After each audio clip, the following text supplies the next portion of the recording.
Welcome to The Voice of Retail. I'm Michael LeBlanc, your host. The Voice of Retail is produced in conjunction with Retail Council of Canada and is presented by Hale, a performance marketing partner trusted by brands like ASICS, Sage, and Orange Theory to scale with focus and impact. Mark, welcome to The Voice of Retail podcast. How are you? Michael, it's a pleasure to be here with you today. I am a little bit shocked. I'm this far into the podcast, and you and I have crossed paths so many times at whether it's RCC events or others, but we've never had the chance to speak. And I don't really think we've actually met in any substantial way. So thanks for reaching out. This is great. Thank you, Michael. Yeah, we're like two ships passing in the night. I did shake your hand at NRF in New York last year, but that was me and 10,000 of my closest friends. Oh yeah, that show. You know what? I barely even made it to the show last year. There's so much stuff that happens in and around the NRF show. So some years I spend more time walking the show floor, and other times I spend less. But I'll be there again in January. What about you? Yeah, and hey, fingers crossed, I might actually be speaking there if everything goes right and the planets align. Good chatting, but let's jump in. So tell us and me and the listeners a little bit about yourself. How did you get to be you, and what do you do for a living? Well, simply put, and this sounds quite remarkable, I count how many people go into retail stores. It's a good brand. It's a good thing to do. So how did you get to be you? Like, did you always want to be in, where did your interest in retail come from? Where did your interest in kind of math and talking about this stuff? Where did that originate? Well, I never said I was good at math, Michael, so we should clear that up right away. You know what? Like so many of us, I worked in retail while I was attending university. Mm-hmm. And it was really during one of my stints working as the marketing manager of a single location computer store in Edmonton that I stumbled upon the importance of traffic counting. Yeah. And that's where it all began. Now, did you grow up in Edmonton? Where'd you grow up? I am born and raised in Edmonton. However, I did live in Montreal for about a year and found myself back in Edmonton. And that's where I still am, and where HeadCount is still based today. All right. Well, you're a fellow Rethink Retail Top expert with me.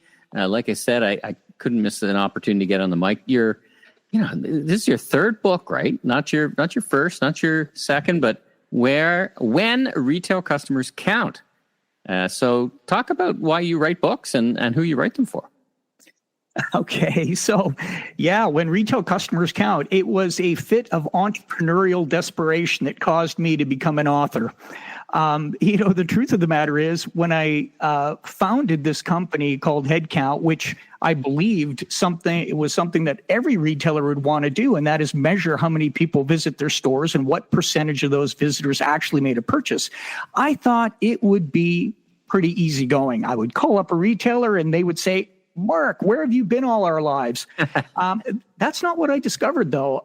What I got, Michael, was retailers saying, "Why would I want to count traffic in my stores? What is this going to tell me?" I got transactions for that, right? Exactly. Transactions and an assumption. Yeah, transactions and an assumption. So what's the breakthrough for in those conversations? Because I still talk to a lot of retailers who just count transactions. They don't count ins and outs. I did at Pandora. It was wonderful. You had conversion numbers. It's a blessing. And I mean, it opened your eyes to a lot of stuff. But talk about that narrative for me. Yeah, I think it's one of the great misnomers, and that is that sales transaction counts are a close enough proxy for store visits. And the truth of the matter is they're not. And in some cases, it's not even remotely close. And so if the retailer doesn't understand how many visits they got relative to those transactions, they have no idea of how many potential missed opportunities they have. They're flying blind when it comes to scheduling their labor, because instead of scheduling it versus the traffic and the visits in the store, they're scheduling it relative to only those people that made a purchase. And so what I discovered, Michael, as I started to reach out to retailers, and I continued to get that response, and that is, what is this going to tell me that I don't already know? I thought to myself, well, who's ever said anything about traffic counting? What reference is there for retailers and marketers to really look at. And I said to myself, look, my little business was fledgling at that point. I wasn't very successful at getting retailers to use our traffic counting service. So I said, hey, why don't I write a book about it and describe all the ways that store traffic and conversion data can inform these really critical operational decisions. And so it took me about a year to do it on evenings and weekends. And I wrote When Retail Customers Count, which was the first book ever written dedicated to the topic. And then about 5 years later, I decided that, wow, there's just so much that I and my team learned by analyzing retailers' traffic and conversion trends that I wrote my second book, Conversion, the Last Great Retail Metric. And what I did, Michael, is I then sent this book out directly to retailing CEOs and executives. And guess what? They started taking my calls. The calls led to meetings. Meetings led to the business growing. And we've been at this as a dedicated focus of our lives for 22 years now. Now, you mentioned the NRF in New York. So do you work across North America? Do you, what's your remit and who do you help? Well, we work with retailers from single location specialty stores to thousands of store chain enterprises. Primarily our work is North America, but we do have installations and do work with retailers in over 20 countries, from Iceland to Australia, all through Central America. And what I've discovered doing this is that the foundational ideas around store traffic and shopper conversion apply. They apply as much in a place like Guatemala or Nicaragua as they do in Manhattan. Now, do you describe your organization as a technology solution or advisory service or consulting or a mix of both? How do you describe yourself? Primarily, we define ourselves as an analytics as a service. So we collect the traffic count data, we marry it with the retailer's transactional data, and then we provide reporting and insights from stores, regions, districts, all the way up to executives on a daily basis. And we do additional work around, deeper dives into data, providing, insight into specific questions retailers may have. But our primary focus is really providing store traffic and conversion insights as almost a utility service, which I think every retailer should be using. It's just as vital as point of sale, electricity, and even internet access, I would argue. It's a little bit unusual, or I should say rare, to talk to a vendor, if I can call you a vendor in this context, that services from indies, one store, up to national chains. So that's interesting that it's so approachable. Talk about that a little bit. It's a SaaS-based platform, so it sounds very, very scalable. And I don't want to get in the nuts and bolts, but it's just interesting that the listeners, even if they're operating 1 or 5 stores, or like you said, 1,000, they can still take advantage of your services. Yeah. Yeah, absolutely. I mean, look, if we separate services and just say, what about the needs of a single location retailer versus a chain? At the end of the day, they're substantially the same. You need to know how many people are visiting and precisely at what time of day so that you can align your staff and understand if your marketing was working. Now, remember, I started this when I worked in a single location computer store in Edmonton. We were just a single store. But I had realized that as the marketing manager, I was driving traffic into the store, and at the end of the day, the store owner would count the money in the till and go, Risky, that was only it was just okay. Right. Why didn't we generate more in business? And here's the problem, Michael. I could see, we were a single store. I could see the store was teeming with prospects, people coming in, visiting, wanting to buy a personal computer. This is back in 1994. So it was a $5,000 investment, it took an associate to actually help with. But our team, we had a great frontline team, 25 associates. They couldn't get to everyone. They couldn't deliver the kind of service. And so I watched as people visited the store and left without buying. And that's when I thought, gosh, we need to understand how many people were coming in so that we can really understand, A, how impactful that promotion and advertising was, and B, so that we can hopefully convert more of those visits into sales in the future. So you got a third book, another book, Store Traffic is a Gift. I love that title. I'm a big fan of stores and store traffic. When you think about attention spans online versus the time spent in store, it's no wonder that retailers are focusing. I wouldn't say refocusing. I mean, there's a bit of I think it's a false narrative that stores are back. They never went anywhere, but I think it's got a higher order. Is that what kind of got you thinking around the new book, and talk about it?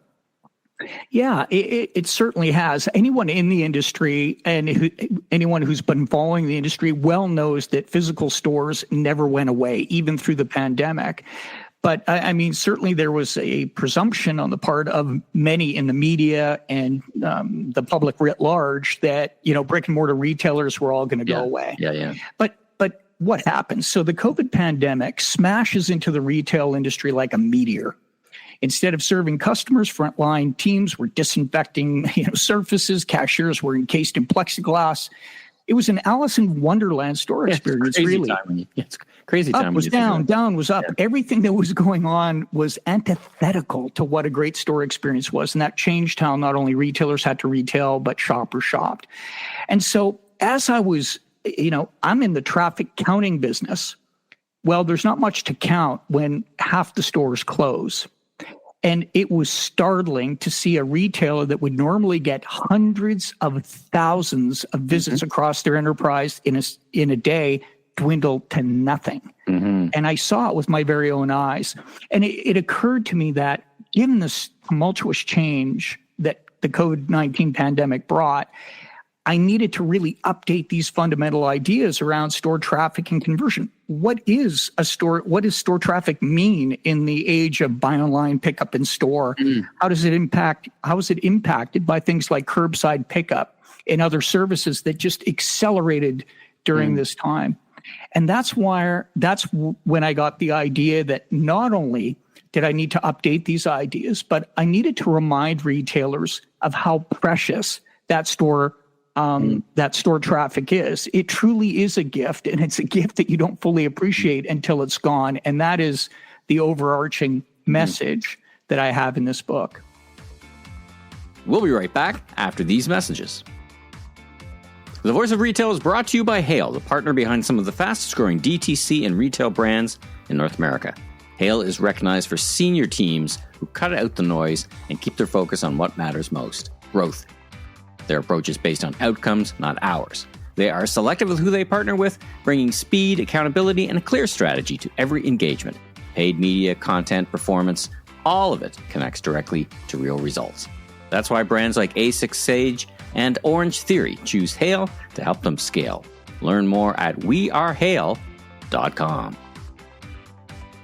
There's been cases where retailers have partnered with other online retailers to take returns, for example, and say, well, we're going to win because we're driving traffic. It doesn't always work out, but can you comment on your thinking around, is all traffic good traffic? Like the old saying about PR, all ink is good ink, but is there a qualitative difference in your mind? I mean, obviously you're trying to understand conversions, but as an operator, as a marketer, whoever you are trying to drive traffic, every tactic could drive traffic, but maybe not always every traffic driver is the best way to go about it. What do you think? Yeah, you hit on a really important notion, and that is, and I think I would answer in one word: intentionality. The intentionality of that store visit when somebody's going into a store to drop off an Amazon return is very different than a visitor to a store that's there to actually look for the goods or shop for the goods that retailer has. But, this idea, Michael, is really underpinned by the false assumption that many retailers to this day still have, and that is traffic equals sales, or all I need to do to drive sales is to drive traffic.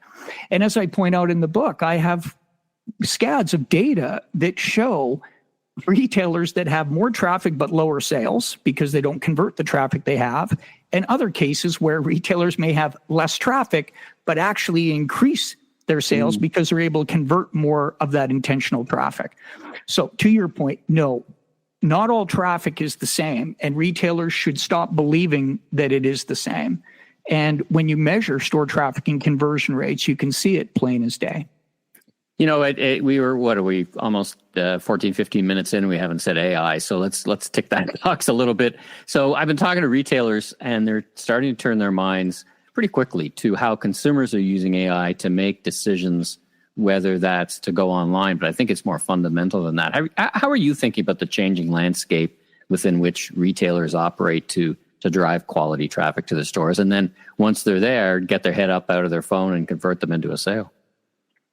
Yeah, well, these are exciting times, and certainly AI holds great promise in doing so many things, including improving, we'll say retail productivity. In fact, I stumbled on a recent white paper from Google that it's extolling the virtues of AI to improve retail productivity. And I was not at all surprised that one of the inputs in this white paper that they describe is store traffic. But here's the thing, Michael. AI, and I don't believe any retailer can AI or algorithm their way to success.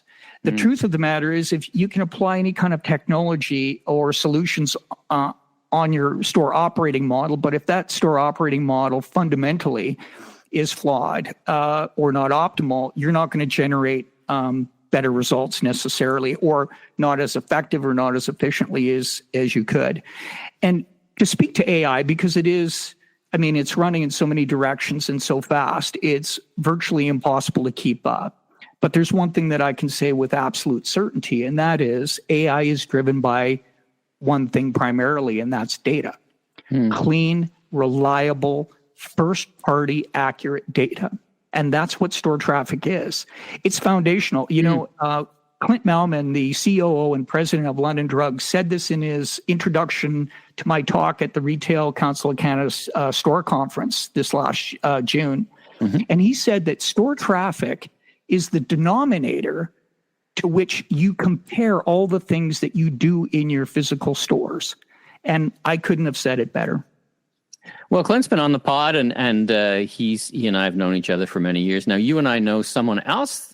We have someone else in common. Probably have many people in common, but it was the great Neil Saunders. The great Neil Saunders wrote the introduction to your book. How do you know Neil? I mean, he's a fantastic chronicler and analyst, and he said, he liked the fact that you're translating these analytics into everyday language. So I guess that two parts. One is talk about how you got to know Neil a little bit, just I guess in the circle of our various community relationships, but also who should read your book? Like, who should be buying this book? It's not just CEOs, right?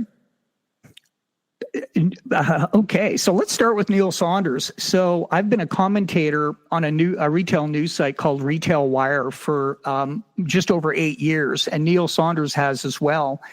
And so over 8 years of making almost daily posts or commentary on different events, activities, the tumult in the retail industry, we sort of got to know each other through the writing that we used to do with the other, as they call them, brain trust colleagues on Retail Wire. Right. And when it was time to write this book, this last book, Store Traffic is a Gift, there was only one person that I even asked to write the foreword for the book, and it was Neil Saunders, who I believe has taken on the mantle as probably the most prolific and thoughtful retail industry commentator and retail anthropologist in the industry today.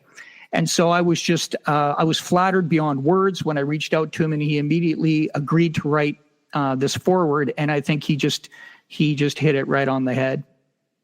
The pandemic has come up a couple of times in our conversation, and I'm less interested in the history of it, but more interested in the lasting implications from the pandemic and the COVID era. From one thing that I think about is consumers' willingness to swap and change got accelerated. Right? They broke habits, longstanding habits.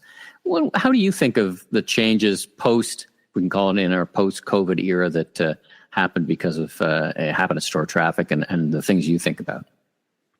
Well, I think first and foremost, it changed the nature of what a store visit is all about. So whether that's, the acceleration of services like buy online, pick up in store, or buy online, return to store, curbside pickup, all these things have played a role in changing what shopper traffic actually even means and how to interpret conversion rates.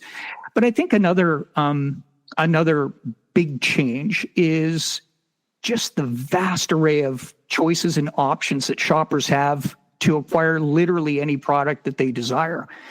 And so that has now created, I think, an urgency that retailers need to embrace. And that is, the moment that shopper crosses the threshold, you have to assume that they're there to buy, number one. And number two, if they don't buy that day, If you're not able to serve that customer, there's no guarantee they're ever coming back.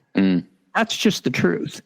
And so I think that if retailers embrace what that visit means, just think about the effort it takes. When you shop online, you can click on an ad, you can look at stuff, and you're gone in a minute. But when you physically drive to a store, get out of your car, walk into this physical store, you're there to buy. Physical retailers have a profound shopper conversion advantage over online retailers. 100%. 100%. They got to play to their strength. And that strength is the moment that shopper enters the store, what kind of experience are you going to deliver? How do you see the intersection in that moment, what is often called moments of truth, but how do you see the intersection of technology and people? In the one hand, consumers are walking in, they may be heads down on their phone. Associates have a vast amount of information to try to understand. So more and more associates are walking around with handhelds. I had a great experience with an associate in a retail place. Neither of us could find what we were looking for. He just popped out his device and it was a great experience. But, we don't want it to be too driven by technology because there's still that people element. But what's your advice on balancing those two things? Yeah, I think you're hitting it again right on the head. It's like, I think the pendulum is swung a little too far in trying to use tools and technology to actually serve the customer. I'll take let's take a solution like task management. I think that there's great possibilities in the value of making it easier for store level personnel to really understand what tasks they should focus on. The only quibble I have with that is the very first task should be serve the damn customer. And that's what gets lost in so many shopping experiences that, the frontline teams, these are great, hardworking people in most cases that are really there trying to do the best they can. But they're going to do what they're being asked to do. And if that is focus on tasks, that's what they're going to do. Look, I think technology is a great enabler, but you can't forget about the customer. And unfortunately, too often that's the case. So let's wrap up with some advice. I mean, obviously a big theme of the book is conversion, right? Not just the quality or quantity, but also the conversion. And what's your advice for the listeners who are listening, for the retailers who are listening? And let's frame it in 2 starts and 1 stop, because you've got such a vast experience, you and the team. So you see a lot of things and talk about a lot of things, and the environment's changing too, right? So 2 things they should start doing right now, and 1 thing that they should stop. Maybe it's just not working anymore, or maybe you see it as often as one of those things that has never worked.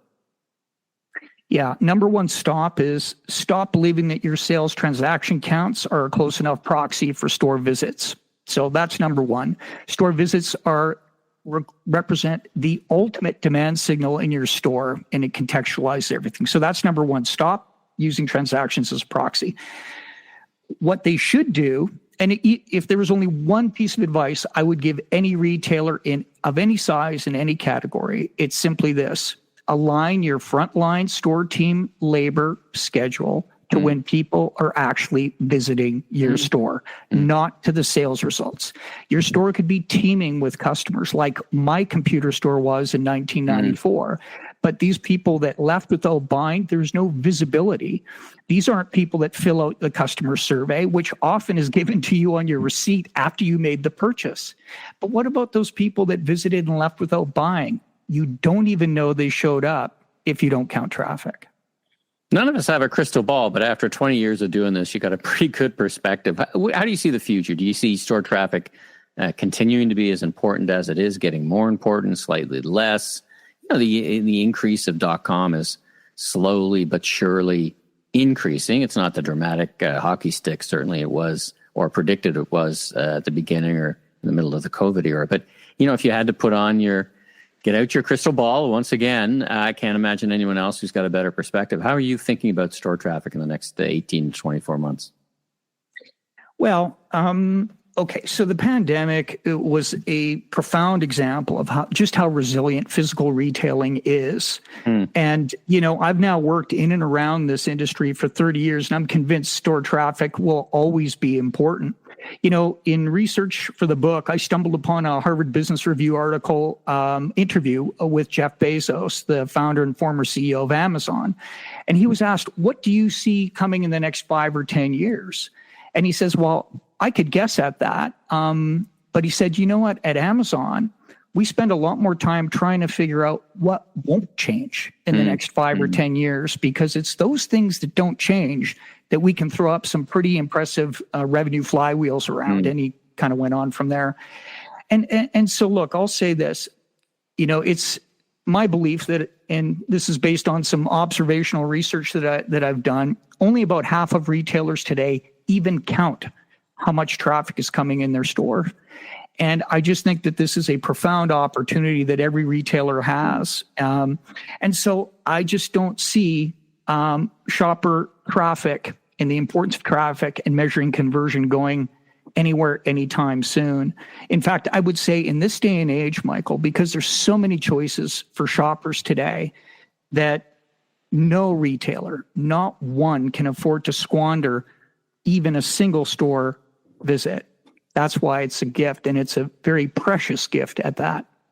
How do people get in touch with you, learn about your services, and get a hold of your book? Headcount.com is where you'll find information on the work that we do. And starting September 30th, my book will be available wherever books are sold, Amazon, and in physical stores as well, I might add. Outstanding. Listen, Mark, it's been such a treat chitting and chatting about what you do and who you are, and you've got a vast amount of experience that you share with the industry. So thanks for joining me on the Voice of Retail podcast. Real treat to chit and chat, and look forward to seeing you in person again real soon. Thank you, Michael. The treat was mine. Thanks for tuning into this episode of The Voice of Retail. If you haven't already, follow on your favorite podcast platform so new episodes will land automatically each week. And be sure and check out my other retail industry media properties, the Remarkable Retail Podcast with Steve Dennis and the Global E-Commerce Leaders Podcast. I'm your host, Michael LeBlanc, Senior Retail Advisor, Keynote Speaker. If you want more content or chat, follow me on LinkedIn. Safe travels, everyone.